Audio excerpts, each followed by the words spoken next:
దేవుని నామానికి మహిమ కలుగును గాక. మా ఛానల్ చూసిన ప్రతి ఒక్కరు మర్చిపోకుండా లైక్ చేయండి, షేర్ చేయండి, సబ్స్క్రైబ్ చేసుకోండి. అలా కింద బెల్ ఐకాన్ క్లిక్ చేయండి. దేవుడు మనల్ని దీవించి ఆశీర్వదించును గాక. ఆమేన్.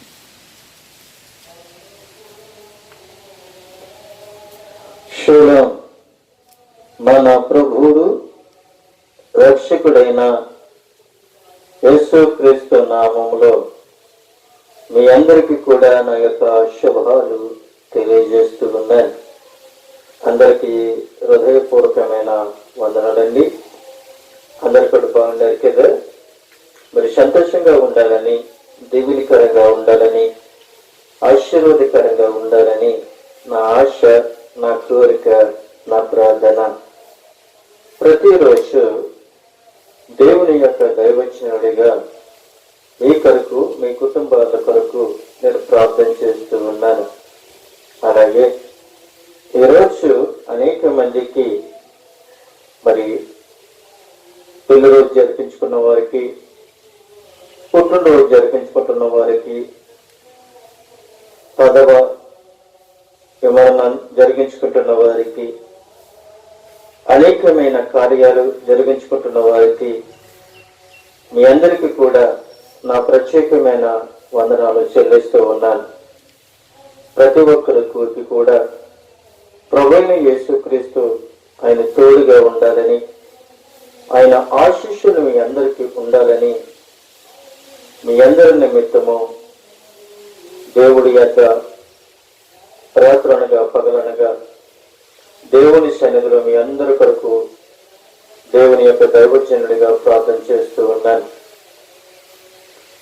ఇది నా కొరకు కాదు, ఇది మీ కొరకే. నేను చేసే ప్రార్థన ఇది నా కొరకు కాదు, ఇది మీ అందరి కొరకు.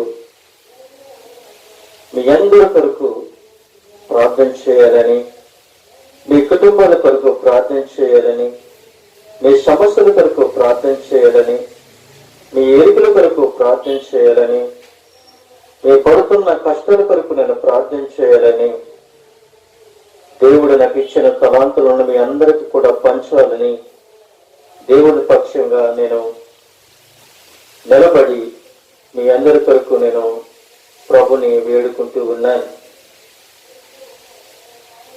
నేను చేసిన ప్రార్థన దేవుడు అంగీకరించి మీ అందరికీ సంతోషమైన జీవితాలని ఇస్తున్నాడని నేను గ్రహిస్తూ ఉన్నాను. ప్రభువైన యేసుక్రీస్తు రక్షణ లేని వారికి రక్షణ, ఆరోగ్యం లేని వారికి ఆరోగ్యము, సమస్యల్లో సతమతమవుతున్న వారికి విడుదలను యేసుక్రీస్తు ఆయన కృప ద్వారాగా మనల్ని కాస్తూ ఉన్నాడని నేను సంతోషిస్తూ ఉన్నాను. ప్రియమైన దేవునికి బిడ్డలారా, లేఖనములో నుండి మనం ఈ రోజుని 3 విషయాలు మనము నేర్చుకోబోతూ ఉన్నాం. ఈ రోజున మనము 3 విషయాలు మనము నేర్చుకోబోతూ ఉన్నాం. 3 విషయాలలో మొదటి విషయం ఏమిటి అనగా, మనము మందకు మాదిరిగా ఉండాలి. మనము మందకు మాదిరిగా ఉండాలి అని మొదటి మాటగా మనము ఈ రోజుని నేర్చుకోబోతూ ఉన్నాం. చూడండి ప్రియమైన దేవునికి బిడ్డలారా, మొదటి పేతురు రాసిన పత్రిక 5వ అధ్యాయము 3వ వచనములో మనము చదువుకుందాం. మీరు కూడా మీ గ్రంథాలను తెరవండి. మీకు అప్పగప్పబడిన వారి పైన ప్రభు నైనట్టుండక మందకు మాదిరులుగా ఉండుడి. ఇక్కడ అపోస్తులైన పౌలు పేతురు సంఘానికి ఈ యొక్క ఉత్తరము రాస్తూ ఉన్నాడు. అయితే ప్రియమైన దేవునికి బిడ్డలారా, మాదిరి అయిన బాధ్యత గల సేవకులుగా ఉండమని పేతురు పెద్దలను హెచ్చరిస్తూ ఉన్నాడు. పెద్దలు అనే పదం సంఘములోని నాయకుల లేక కాపరి అలాగే పదవిని సూచిస్తూ ఉన్నట్లుగా మనకి కనబడుతూ ఉంది. ఈ పదము ఇక్కడ కాపరులు అలాగే పాస్టర్లు అనే పదముతో మార్పు చేసుకునేలా మరొక చోట పై విచారణ చేసి వారికి ఉపయోగించాడు. అయితే ప్రియమైన దేవునికి బిడ్డలారా, మందకు మాదిరిగా ఉండాలి అని చెప్తూ ఈ 3వ వచనంలో అంటూ ఉన్నాడు, మీకు అప్పగింపబడిన వారి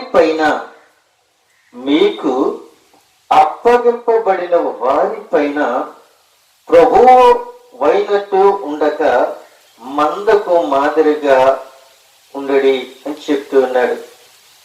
ఈ రోజుని మనకి ఒక సంఘాన్ని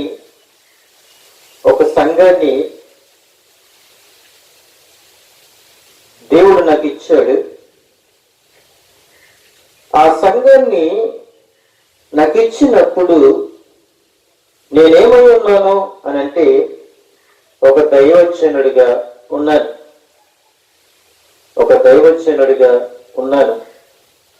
ఒక సేవకుడిగా ఉన్నాను, అలాగే ఒక కాపరిగా ఉన్నాను. ఒకటి దైవజనుడిగా, రెండోది సేవకుడిగా, మూడోది కాపరిగా. దేవుడు ఇన్ని రకాలుగా ఒక వ్యక్తిని ఏర్పరచుకున్నాడు. ఒక వ్యక్తిని కాపరిగా ఎంచుకుంటాడు, ఒక వ్యక్తిని సేవకుడిగా ఎంచుకుంటాడు, ఒక వ్యక్తిని పాస్టర్లుగా ఎంచుకుంటాడు. 3 ఒకటి. కానీ అప్పగింపబడిన వారి పైన వీళ్ళందరికీ కూడా నువ్వేమై ఉన్నావంటే ఒక కాపరి అయి ఉన్నావు. ఈ సంఘానికి నువ్వేమై ఉన్నావు అంటే కాపరమై ఉన్నావు.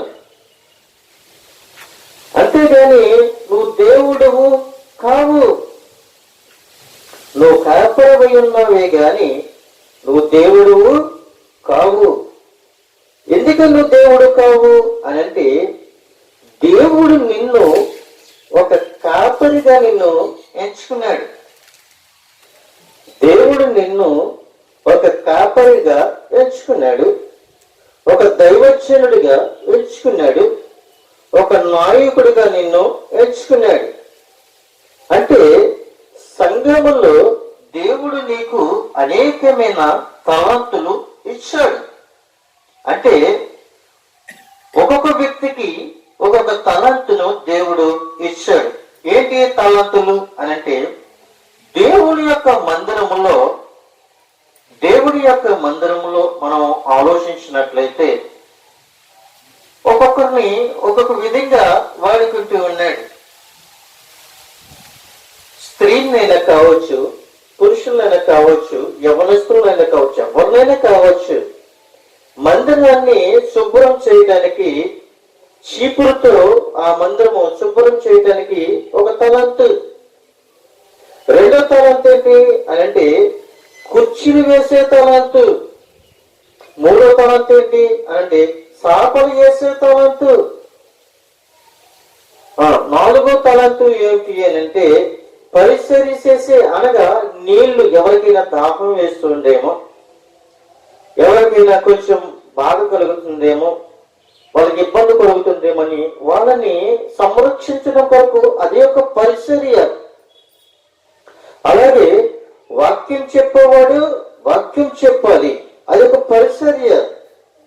అంటే ప్రతి మనుషుడికి కూడా ఏమి బాధ్యతలు అప్పగించాడు అంటే సంఘము పైన నేను ఒక అధికారిగా అనగా ఒక దైవజనుడిగాను, ఒక కాపరిగాను, ఒక పరిచారకుడిగా నిన్ను ఎంచుకున్నాడే గాని వారి మీద నిన్ను దేవునిగా ఎంచలేదు. నువ్వు దేవుడు కావు, నువ్వు దేవుడు కావు. దేవుడు దేవుడు నీ ద్వారాగా అనేకమైన కార్యాలు చేయిస్తూ ఉన్నాడు. చేసేది దేవుడే గాని నీవు కావు. నీ ద్వారాగా దేవుడు అనేకమైన కార్యాలు జరిగించడానికి కారణము ఎవరు అని అంటే ప్రభువైన యేసుక్రీస్తు. ఒక విషయం చెప్తున్నాను చూడండి. యేసు ప్రభు శిష్యులు 12 మంది కూడా యేసు ప్రభు దగ్గరికి వచ్చి అంటున్నారు, ప్రభువా నీ నామమున దయ్యములను వెళ్ళగొట్టాము, నీ నామమున దయ్యములను వెళ్ళగొట్టాము, నీ నామమున అనేక మందికి మరణకారమైంది ఏదైనా జరిగినప్పుడు ఆ సమస్యను మేము పోగొట్టాం అని యేసుక్రీస్తు యొద్దకు ఆ శిష్యులు వచ్చి అంటూ ఉన్నప్పుడు యేసుక్రీస్తు ప్రభు వారు అంటున్నాడు, అక్రమ చెయ్యవారులారా మీరు నా యొద్ద నుండి తొలగిపోండి. చేయించేది ఎవరు అనంటే దేవుడు మాత్రమే. చేయించేది దేవుడు మాత్రమే గాని మీరు కాదు. ఎవరైనా ఏదైనా జ్వరం పట్టుకున్నప్పుడు యేసు క్రీస్తు నామంలో జ్వరము పో అని అన్నప్పుడు అది యేసు క్రీస్తు నామంలో ఆ జ్వరం పోయింది కానీ అది నీ నామంలో కాదు. ఎందుకని ఈ మాట మీకు చెప్తూ ఉన్నాను అంటే పేతురు అత్త జ్వరముతో పడి ఉంది. పేతురు అత్త జ్వరముతో పడి ఉన్నప్పుడు ప్రభువైన యేసుక్రీస్తు వెళ్ళి ఆమెను ముట్టుకున్న వెంటనే ఆమెలో ఉన్న జ్వరము పోయింది. అంటే దేవునిలో ముట్టుకున్న వెంటనే స్వస్థత ఆమెలో జరిగింది. కానీ వీరంటున్నారు, ప్రభువా నీ నామములో దెయ్యములను వెళ్ళగొట్టాము, నీ నామంలో మరణకరమైంది తాగినప్పుడు వాళ్ళకి మేము స్వస్థతలు కలిగినిచ్చాము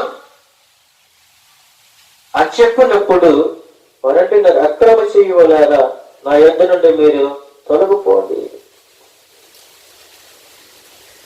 ఈ రోజుని యేసుక్రీస్తు నామములో కార్యాలు జరుగుతాయి గాని దుష్టుడు కాదు సంఘర్షంలో ఆ కార్యము జరగదు. ప్రియమైన దేవునికి బిడ్డలారా,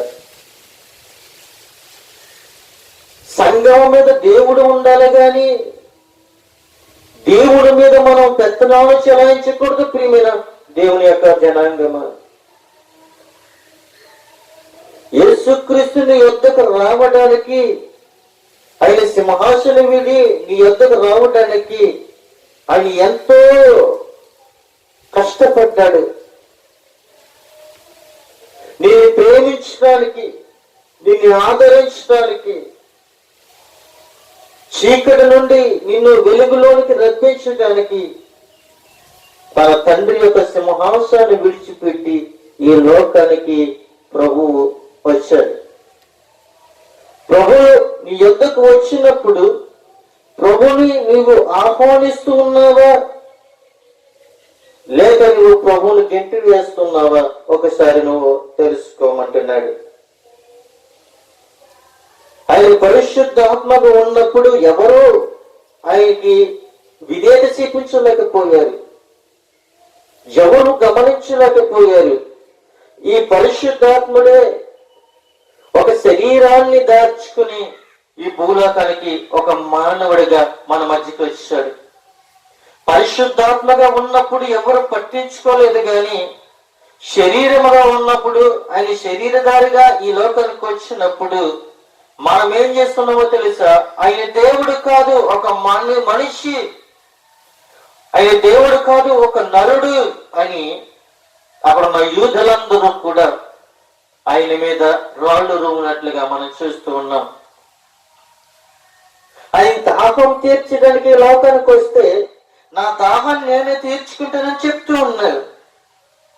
ఆయన ఇచ్చే దాహము ఎన్నటికీ కూడా నువ్వు దాహం అనేది వేయదు అని చెప్తూ ఉన్నాడు. నువ్విచ్చే నీళ్లు ఇప్పుడైతే దాహం తీరుతుందేమో గాని నేను ఇచ్చే నీళ్లు ఎన్నటికీ కూడా దాహం అనేది వేయదు అని చెప్తూ ఉన్నాడు. ఒకప్పుడు ఆలోచించినట్లయితే, ఒక ఉదాహరణగా మనము ఆలోచించుకున్నట్లయితే,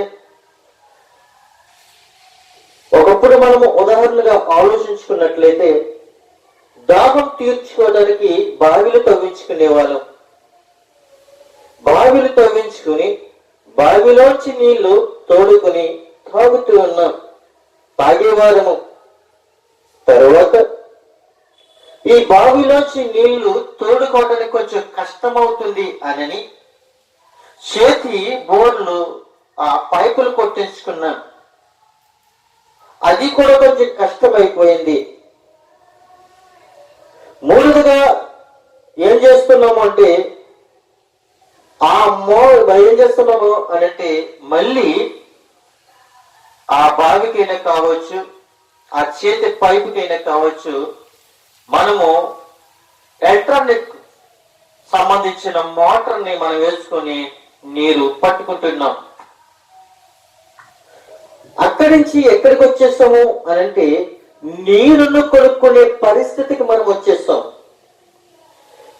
బావిని తవ్వించుకుని నీళ్లు చక్కగా మనము తోడుకునేవారము. అప్పుడు ఆరోగ్యం ఉండేది.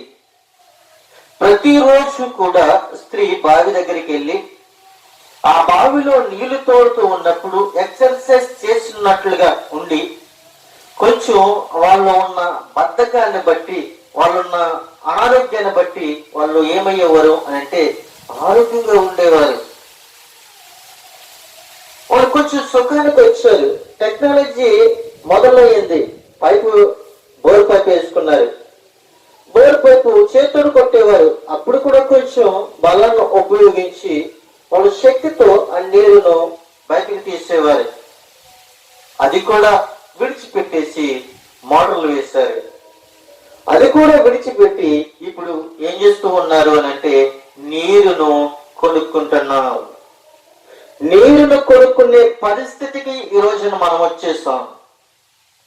ఫ్రీగా వచ్చే నీరును డబ్బులిచ్చి కొనుక్కునే పరిస్థితికి మనము ఈ రోజుని వచ్చేస్తాం. అంటే ఆరోగ్యంగా ఉండాలనుకున్న నువ్వు అనేకమైన సమస్యలు డబ్బు ఇచ్చి నువ్వు కొనుక్కుంటున్నావు. నీరు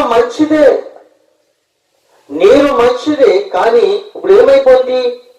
కలుషితము కలిసిపోయింది. ప్రియమైన దేవుని బిడ్డలారా, నీరు శుభ్రం చేయటానికి అందులో అనేకమైన కెమికల్ కలిపి వాటిని శుద్ధి చేసి మనకి ఇస్తూ ఉన్నారు. ఆ నీరును మనం తాగుతున్నాం. కొన్ని రోజులకి ఆ నీరు మన బాడీకి, మన ఎముకలకి పట్టేసి మన ఎముకలు పాడైపోతున్నాయి, మన కీళ్ళు పాడైపోతున్నాయి, మోకాల్స్ ఇప్పుడు అరుగుపోతున్నాయని మనం డాక్టర్ల దగ్గరికి వెళ్తూ ఉన్నాం. వాళ్ళు ఏమంటున్నారు? మోకాల్స్ ఇప్పుడు అరిగిపోయినాయి, పనిచేయవు అని చెప్తూ ఉన్నారు. అంటే ఎక్కడి నుంచి ఎక్కడికి వచ్చేస్తాము అనంటే తోడుకుని త్రాగే పరిస్థితుల కాడ నుంచి కొనుక్కుని త్రాగే పరిస్థితుల కాడికి మనము వచ్చేస్తాం.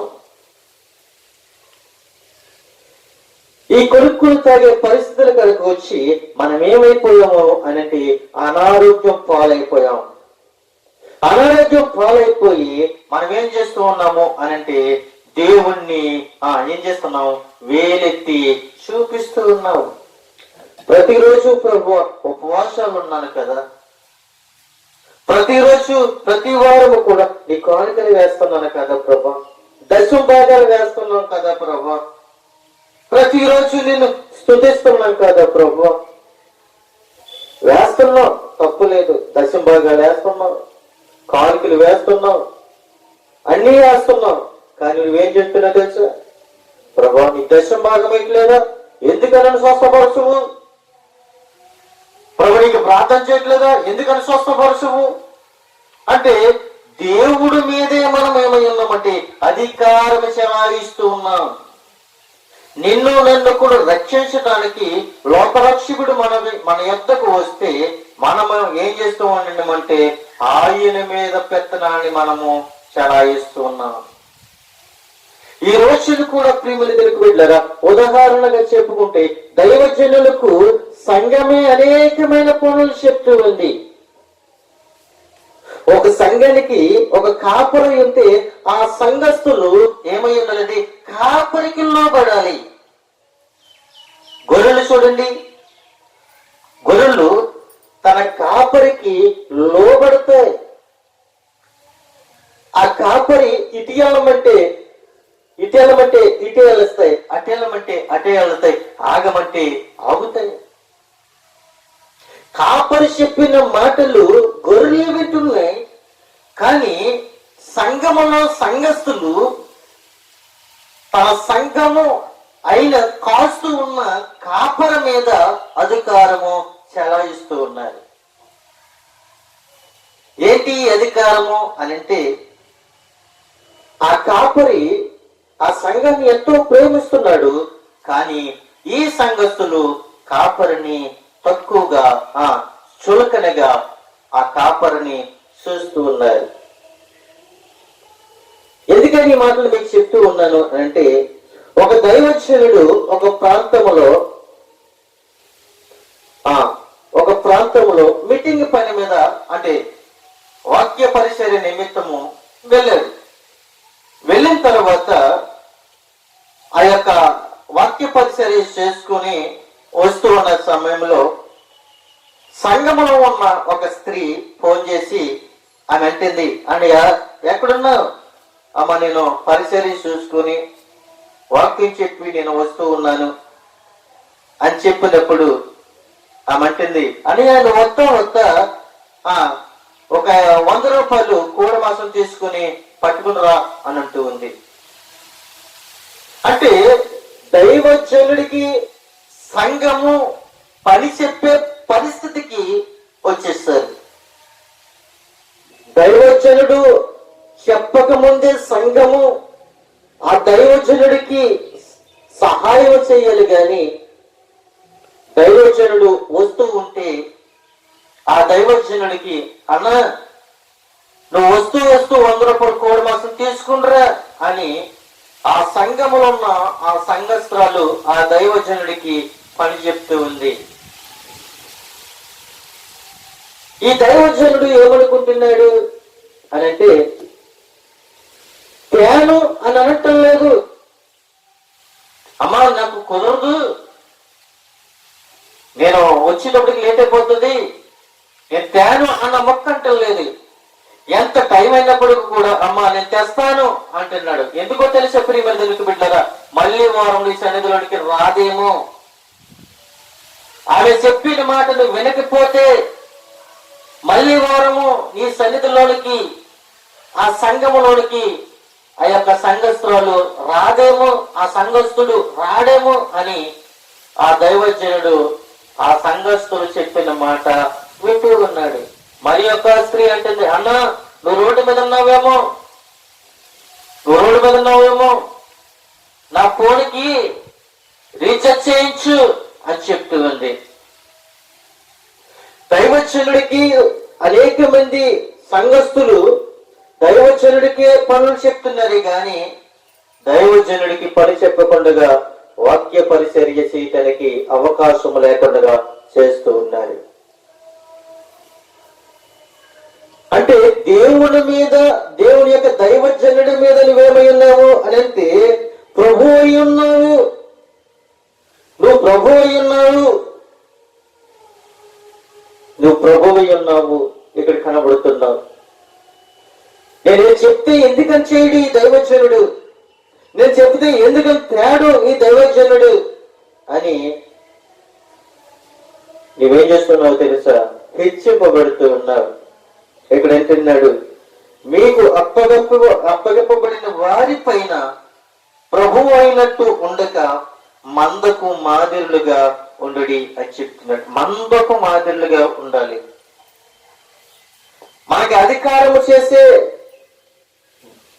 మనము దైవజనుల మీద కావచ్చు, అధికారుల మీద కావచ్చు, ఎవరి మీదనే కావచ్చు, ప్రేమ బిడ్డలారా, అధికారం చెలాయించే అధికారం మనకి లేదు.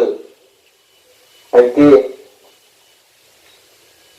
ఆయన అంటూ ఉన్నాడు, ఆయన బలిమి చేత కాక దేవుని చిత్త ప్రకారము ఇష్టపూర్వకముగాను దుర్లాభేక్షముతో కాక చిత్త మనసుతో మీ మధ్యలో నున్న దేవుని మంద పై విచారము చేస్తూ దానిని కాయుడి అని చెప్తూ ఉన్నాడు.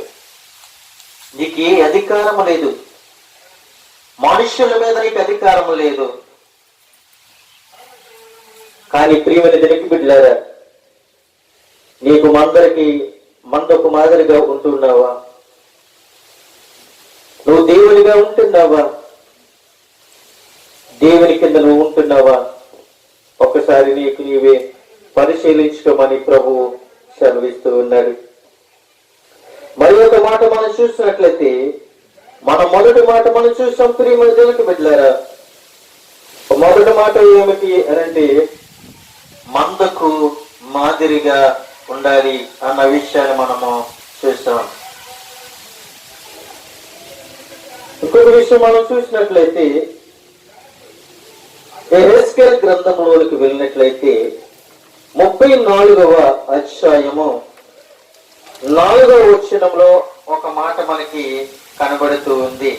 34వ అధ్యాయము 4వ వచనంలో ఒక మాటకి మనం చూసినట్లయితే,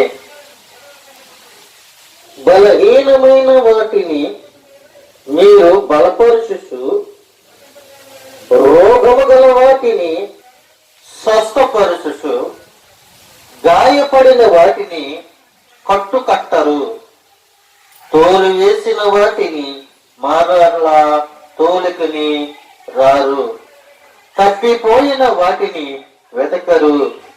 అది మాత్రమే గాక మీరు కఠిన మనస్కులై బలత్కారముతో వాటిని వేలుదురు అని చెప్తూ ఉన్నాడు. ప్రియమైన దేవునికి బిడ్డలారా, ఇక్కడ అంటూ ఉన్నాడు, బలహీనమైన వాటిని మీరు బలపరచరు, రోగము గల వాటిని మీరు స్వస్థపరచరు, గాయపడిన వాటిని కట్టరు అని చెప్తూ ఉన్నాడు. అయితే నిజమే ఈ రోజుల్లో గొర్రెలకి కాదండి, మనుషుల్లో కూడా ఎవరికైనా ఏదైనా బలహీనత ఉన్నప్పుడు ఆ బలహీనుడి కొరకు మనము ప్రార్థన చేయలేం. లేక ఎవరైనా గాయపడినప్పుడు ఆ గాయాన్ని మనం వెళ్ళి ఒక కట్టు తీసుకుని ఆ కట్టుని మనము కట్టలేకపోతూ ఉన్నాం. అయితే ప్రియమైన దేవునికి బిడ్డలారా, మనం ఏం చేస్తున్నాము అంటే తప్పిపోయిన వాటిని వెతకలేకపోతూ ఉన్నాం. గాయపడిన వారికి మనం గాయం కట్టలేకపోతూ ఉన్నాం. స్వస్థత పొందుకున్న వారి కొరకు వారి స్వస్థత లేని వారి కొరకు మనం ప్రార్థన చేయలేకపోతూ ఉన్నాం. తప్పిపోయిన వాటిని మనం ఏం చేస్తున్నాము, వెతకలేకపోతూ ఉన్నాము.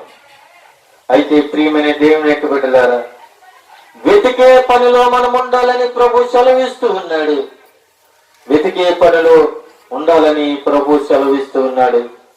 ప్రభువుని వెతకాలి, ప్రభువుని వెతకాలి. ప్రియమైన దేవునికి బిడ్డలారా, చెదిరిపోతున్న గొర్రెలని దేవుడు ఏం చేస్తాడు అనంటే వెతికాడు. ఆ చెదిరిపోయిన గొర్రెలను మనమే ప్రియమైన దేవునికి బిడ్డలారా, మనమే. కానీ మనం దేవుడు ఒక సంగమగా తీర్చిదిద్దాడని నేను ఎంతగానో సంతోషిస్తూ ఉన్నాను. అయితే ఇంకొక విషయాన్ని మనం చూసినట్లయితే, కీర్తన గ్రంథము 33వ అధ్యాయము 12వ వచనంలో చూసినట్లయితే, యెహోవా తమకు దేవుడు గాకగల జనులు ధన్యులు, ఆయన తనకు స్వాస్థ్యముగా ఏర్పరచుకును జనులు ధన్యులు అని చెప్తూ ఉన్నాడు. అయితే ప్రియమైన దేనికి బిడ్డలారా, మనం ధన్యులమే, మనము ధన్యులమే. మనం ఎలా ధన్యులమయ్యాము అనంటే, దేవుని యొక్క సన్నిధిలో కూర్చున్న మనమందరము కూడా ధన్యులమే. దేవరాత్రులు ధ్యానించేవాడు ఏమై ఉన్నాడు? ధన్యుడై ఉన్నాడు. ఏది ధ్యానించాలి అనంటే, దేవుని యొక్క వాక్యము ధ్యానించాలి. దేవుని యొక్క వాక్యం ధ్యానించకపోతే మనం ఏమవుతాము అనంటే సోమరపోతులం అవుతామని నేను మీతో ముఖాముఖిగా మాట్లాడుతూ ఉన్నాను. మరి ఒక విషయాన్ని మనం చూసినట్లయితే ఫిలిప్పీయులకు రాసిన పత్రిక 3వ అధ్యాయము 17వ వచనంలో మనం చూసినట్లయితే, సహోదరులారా, మీరు నన్ను పోలి నడుచుకునుడి, మేము మీకు మాదిరి అయ్యున్న ప్రకారము నడుచుకున్న వారిని గురిపెట్టి చూడుడి అంటున్నాడు. సహోదరులారా అని చెప్తూ, మీరు నన్ను పోలి నడుచుకునుడి. మనము దేవుణ్ణి పోలి నడుచుకోవాలి కానీ దెయ్యము పోలిని మనము నడుచుకోకూడదు.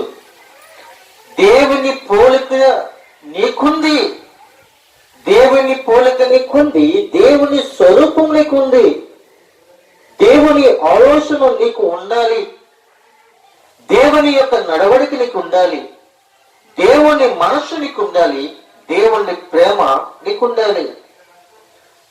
ఇలాగుండేటట్లయితే ఆయన అంటున్నాడు, అపోస్తలుడైన పౌలు ఏమంటున్నాడు అనంటే, ఈ ఫిలిప్పీయులకు రాసిన సంఘాలకు అంటూ ఉన్నాడు, మీరు నన్ను పోలి నడుచుకునుడి అని చెప్తూ ఉన్నాడు.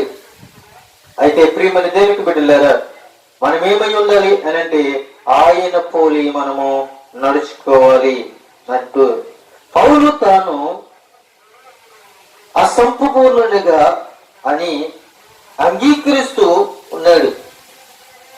గెలిచితనని అయినను సంపూర్ణ చిత్తి పొందుతునని అయినను నేను అనుకోకటలేదు అనే మాటలు అతడు ఇంకా వృద్ధి చెందవలసిన అవసరమతను సూచిస్తూ ఉంది. పట్టుకొనక పౌడనని పరుగెత్తుతూ ఉన్నాను. అయితే ప్రియమైన దేవునికి బిడ్డలారా అనే మాటలు ఒక క్రీడాకారుని క్రమశిక్షణను బట్టి ఏది ఏకదృష్టికి జ్ఞాపకం చేస్తూ ఉంది. ఇవన్నీ పౌలు ఇంకా సంపూర్ణతను సంపాదించలేదని మనకు కనపరుస్తూ ఉన్నాడు. చూడండి ప్రియమైన బిడ్డలారా, మనము క్రీస్తు పోలికన నడుచుకోవాలి. క్రీస్తు పందెములో మనము పరిగెత్తాలి. అయితే క్రీస్తు పందెములో ఎప్పుడైతే మనము పరిగెడతామో, మనం క్రీస్తు పందెములో ఎప్పుడైతే పరిగెడతామో మనం ఏం పొందుకుంటామంటే రక్షణను సంపూర్ణంగా చెయ్యాలని పౌలు ఆకాశిస్తూ ఉన్నాడు. కాబట్టి పౌలు నిరీక్షణ సారాన్ని పునరుత్థాన సంపూర్ణతను సూచిస్తూ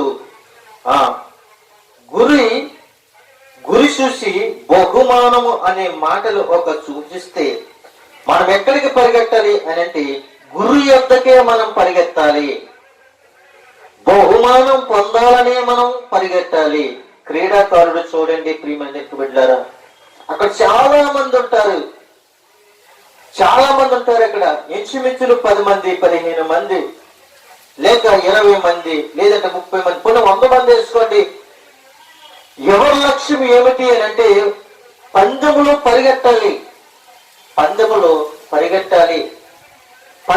పరిగెట్టి బహుమానాన్ని పొందుకోవాలి అనే ఒక లక్ష్యంతో వారు పరిగెడుతూ ఉన్నారు. పరిగెట్టేవాడు బహుమానం కొరకే పరిగెడుతూ ఉన్నాడు గాని, గురు యొద్దకే పరిగెడుతూ ఉన్నాడు గాని, బహుమానాన్ని తీసుకోవడానికే పరిగెడుతున్నాడు గాని, నేను అలిసిపోతానేమో, నా కాళ్ళు చేతులు లాగేస్తాయేమో, నాకు ఆవేశం వచ్చేస్తుందేమో, నేను నడవలేనేమో, నేను పరిగెట్టలేనేమో అని అనుకోవట్లేదు లేదు. ప్రియమైన బిడ్డారా, ఈ క్రీడాకారుడు ఏం చేస్తున్నాడంటే పరిగెట్టడానికి సిద్ధమవుతున్నాడు, పందెములో పరిగెట్టడానికి సిద్ధపడుతున్నాడు, గురువు యొద్దకే పరిగెట్టడానికి సిద్ధపడుతూ ఉన్నాడు, బహుమానం పొందడానికే పరిగెడుతున్నాడే గాని బహుమానం పొందుకోవటానికి పరిగెడుతున్నాడు. బహుమానము అందరికీ దొరుకుతండి, ఏదో ఒకరికి మాత్రమే ఆ బహుమానము దొరుకుతుంది. కష్టపడ్డ వాడికి ఆ బహుమానం దొరుకుతుంది కానీ నిద్రపోయినడికి బహుమానం దొరకదండి. దేవుడి సన్నిధిలోకి వచ్చిన వారికి ఆశీర్వాదం దొరుకుతుంది కానీ ఇంటిలో నిద్రపోయే వారికి ఆశీర్వాదము దొరకదు. చాలా మంది అంటుంటారు, అయ్యగారు ఈ వారం చెప్పిన వాక్యం చాలా బాగుంది, నేను వంట వండుతూ విన్నానండి, ఇస్త్రీ చేస్తూ విన్నాను, టీవీ చూస్తూ విన్నాను, పడుకుంటూ విన్నానండి, చాలా బాగుందండి. ఇది యాప్లిస్కాయ కదమ్మా, ఇది దానిమ్మ పండు కాదు, ఇది ఒక మామిడి పండు కూడా కాదు. తింటే రుచిగా ఉండటానికి దేవుని మందిరములకు వచ్చి కూర్చుని దేవుని యొక్క మాటలు వింటే ఆశీర్వాదం వస్తుంది కానీ ఇది దేవుని యొక్క రాజ్యానికి నిన్ను తీసుకుని వెళ్తుంది కానీ టీవీ చూస్తే ఆశీర్వాదం వచ్చేది, నిద్రపోతే ఆశీర్వాదం వచ్చేది, వంటలు వండుకుని వింటే ఆశీర్వాదం వచ్చేది, ఫోన్లో చూస్తూ వింటే ఆశీర్వాదం వచ్చేది. ప్రియమందులకు బిడ్డలారా, దేవుని మందిరములకు వచ్చి కూర్చుని మోకరించి కన్నీరి కారిస్తేనే ఆశీర్వాదం వస్తుంది కానీ కూర్చుని పడుకొని ఉంటే ఆశీర్వాదము రాదు. ఆలోచించండి, ఆలోచించిన ప్రియమందులకు బిడ్డలారా, మరి ఒక విషయం మనం నేర్చుకోబోతూ ఉన్నాం. మొదటి మాట మనం ఏం చేసాము అని అంటే, మొదటి మాట మనం ఏం చేసాం, మందకు మాదిరిగా ఉండాలి అని మొదటి పేతురు రాసిన పత్రిక 5వ అధ్యాయము 3వ వచనంలో మనము నేర్చుకున్నాం. అలాగే రెండో మాట మనము ఇప్పుడు నేర్చుకోబోతూ ఉన్నాం, పై అధికారులకు లోబడి అన్న మాట మనము నేర్చుకోబోతున్నాం. రోమపత్రిక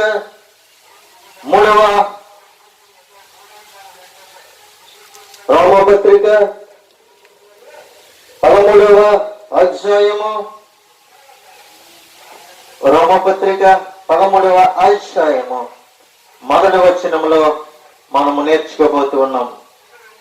ప్రతి వాడును పై అధికారులకు లోబడి ఉండవలెనని, ఏలయనగా దేవుని వలన కలిగినది తప్ప మరి ఏ అధికారము లేదు, ఉన్న అధికారములు దేవుని వలనే నియమింపబడి ఉన్నవి అని చెప్పి ఉన్నాడు. మనము ఏమై ఉండాలి అని అంటే, పై అధికారులకు ప్రతి వాడు కూడా పై అధికారులకు లోబడి ఉండాలి. ఆధార్ కార్డు పట్టుకుని వెళ్ళి లోబడిపోవటం కాదండి, రేషన్ కార్డు పట్టుకుని వెళ్ళిపోయి లోబడిపోవటం కాదు, ఒక గుర్తుపు కార్డు పట్టుకుని వెళ్ళి లోబడిపోవటం కాదు. పై అధికారి మరి ఒక అధికారి ఉన్నాడు. ఈ లోకానికి, ఈ దేశానికి, ఈ ప్రపంచానికి, ఈ లోకంలో చాలా అధికారులు ఉండొచ్చేమో గాని, చాలా మంది నాయకులు ఉండొచ్చేమో గాని, చాలా ప్రభుత్వాలు ఉండొచ్చేమో గాని, కానీ ఒకే ఒక అధికారం కలిగిన వ్యక్తి, ఒకే ఒక రాజ్యము కలిగిన వ్యక్తి, ఒకే ఒక దేశము కలిగిన వ్యక్తి, ఒకే ఒక అధికారి కలిగిన వ్యక్తి పరిశుద్ధాత్మ దేవుడు ప్రభువైన యేసుక్రీస్తు. ఈ అధికారికి మనము లోబడాలి. నీ పైన ఉన్న అధికారికి నువ్వు లోబడాలి. ఈ లోకంలో బ్రతికినంత కాలము కూడా ఈ ప్రభుత్వానికి ఏదో విధంగా మనం లోబడుతూనే ఉన్నాం. పెన్షన్ కోసం లోబడుతున్నాము, బియ్యం కోసం లోబడుతున్నాం, ఆర్థిక ఇబ్బందులకి లోబడుతూ ఉన్నాం, ప్రతి దానికి లోబడుతూ ఉన్నాం. ఈ లోబడటము వేరు, కానీ మరి ఒక అధికారి ఉన్నాడు, ఆయన నా పరిశుద్ధాత్మ దేవుడు, ఆయనకు లోబడుతున్నావా? ఇక్కడ వరకే నువ్వు అధికారం, ఇక్కడ అధికారం నువ్వు చెలాయిస్తున్నావేమో. మరి యొక్క అధికారం కిందకి వెళ్ళినప్పుడు ఏది కూడా నిన్ను చలాయించలేవు. ప్రియమందులకు వెళ్ళారా, ప్రతి వాడును పై అధికారములకు లోబడి ఉండవాలని మనము నేర్చుకుంటూ ఉన్నాం.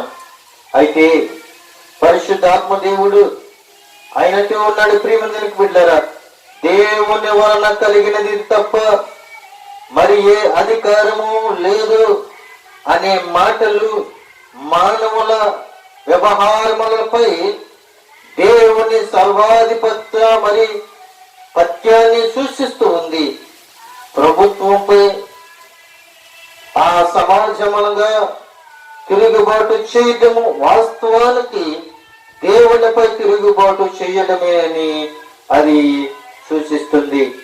ఈ లోకంలో ప్రభుత్వానికి మనము లోబడాలి.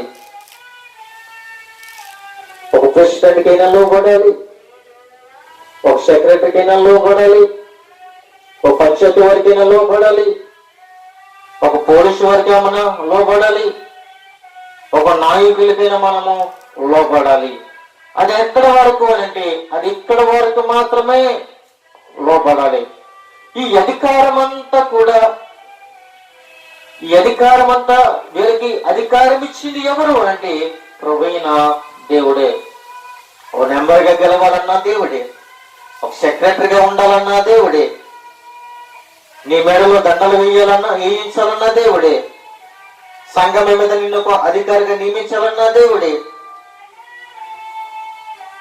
ఒక ఎమ్మెల్యేగా ఉండాలన్నా దేవుడే, ఒక ముఖ్యమంత్రిగా ఉండాలన్నా దేవుడే, ఒక ప్రధానమంత్రిగా ఉండాలన్నా దేవుడే.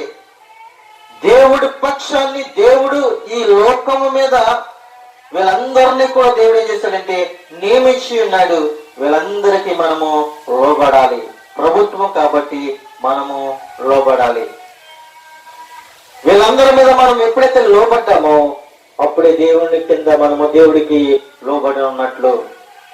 అంతే తప్ప గాని మనము ఏం చేస్తున్నామో ఏం మాట్లాడుతున్నామో కాదు. ప్రియమైన బిడ్డలారా, మనము అధికారులకు లోబడాలని ప్రభు సెలవిస్తూ ఉన్నారు. మరి ఒక మాట చూసుకుని నేను ముగించడానికి ఇష్టపడుతూ ఉన్నాను. చూడండి, మూడొక మాట మనం చూసినట్లయితే ఇష్టపూర్వకముగా సేవ చేయుడి అంటున్నాడు. ఎఫెసీ రాసిన పత్రిక 6వ అధ్యాయము 7వ వచనంలో మనం చూసినట్లయితే మనుష్యులకు చేసినట్టు కాక ప్రభువునకు చేసినట్టే ఇష్టపూర్వకముగా సేవ చేయుడి. ఇష్టపూర్వకంగా సేవ చేయాలి. నువ్వు సేవ చేసేటప్పుడు ఇష్టపూర్వకంగా చేయాలి. 10 మంది చూస్తారేమని చేయటం కాదు.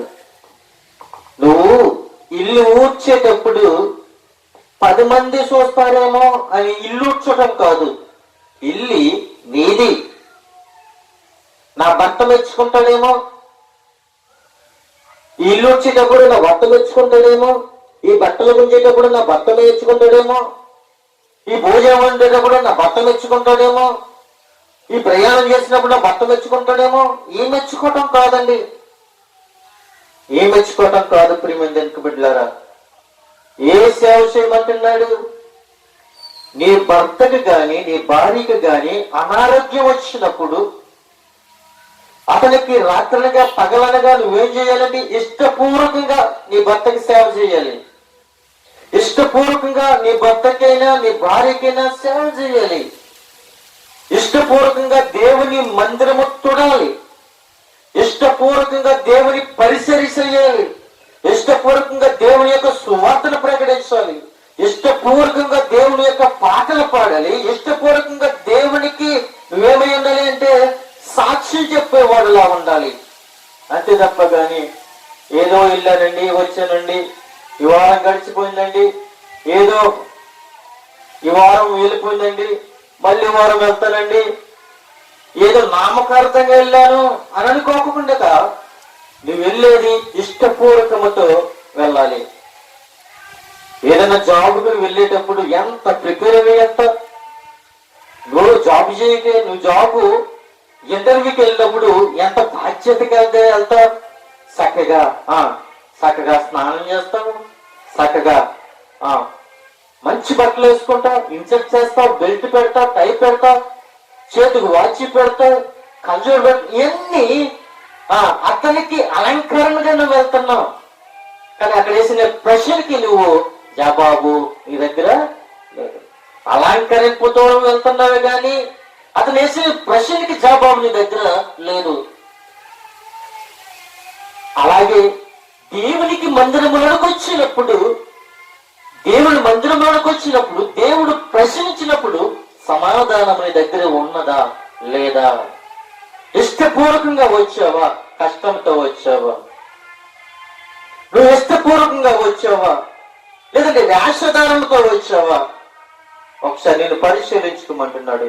నువ్వేది చేసినా ఇష్టపూర్వకంగా సేవ చేయాలి. ఒక దైవజనుడికి సేవ చేయాలన్నా, ఒక సంఘానికి సేవ చేయాలన్నా, ఒక కుటుంబానికి సేవ చేయాలన్నా, బంధువులకు సేవ, ఎవరికి సేవ చేయాలన్నా కూడా, నీ బిడ్డలకు సేవ చేయాలన్నా కూడా ఇష్టపూర్వకంగా సేవ చేయాలి. ప్రియమైన దేవుని బిడ్డలారా, ఇష్టం లేకుండా ఏ పని కూడా నువ్వు చేయొద్దు. ఇష్టముతో చేసినట్లయితే ఆశీర్వాదం పొందుకుంటావు.